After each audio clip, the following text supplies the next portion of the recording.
আসসালামু আলাইকুম প্রিয় দর্শক, আশা করি আপনারা সবাই ভালো আছেন। আলহামদুলিল্লাহ, আমিও ভালো আছি। আজকে আবারও নতুন করে মাছ ধরতে আসলাম আমাদেরই পুকুরে। তো এই তো আমাদের পুকুর। তো এখন আমি এখানে দেখতে পাচ্ছি বল্লা টোপ নিয়ে আসছে মাছ ধরতে আমাদের বাড়ির লোক। আর এখানে একটা সরপুঁটি মাছ পেয়েছে অলরেডি।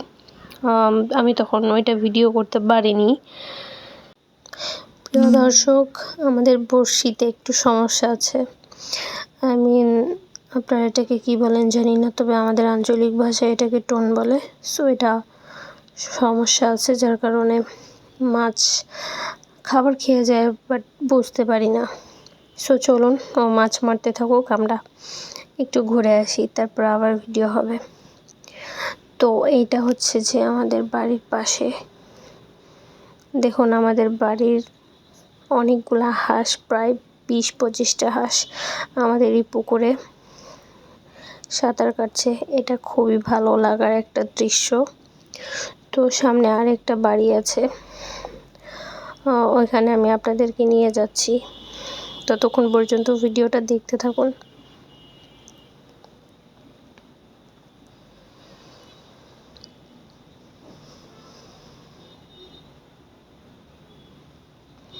এই তো ওই বাসার সামনে এনাদের আবার জমি, এখানে লিজ নিছে তারা।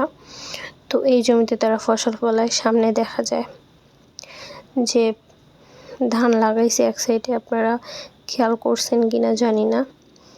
তবে একটা জিনিস, বর্ষাকালে এই জায়গাটার সৌন্দর্য একরকম, আর শীতকালে এই জায়গাটার সৌন্দর্য আরেক রকম।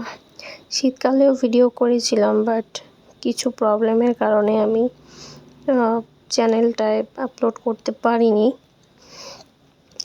আশা রাখছি এবার করতে পারবো। সো সবশেষ এই দুইটাই মাছ পেলাম আমরা। আশা রাখছি এরপরে যখন আবার মাছ ধরবো তখন অনেক বেশি পাবো। আর আমরা এর আগেও যখন মাছ ধরেছি তখন অনেকগুলোই মাছ পেয়েছি, বাট আজকে কেন জানি লাক খারাপ, যার কারণে পেলাম না। সবাই অপেক্ষা করবেন, আবার ভিডিও দিব মাছ মারার। আর আমার জন্য সবাই দোয়া করবেন, আপনাদের জন্য অনেক বেশি দোয়া। সবাই দোয়া করবেন যাতে আমার চ্যানেলটা আমি রিচ করাতে পারি, বড় করতে পারি।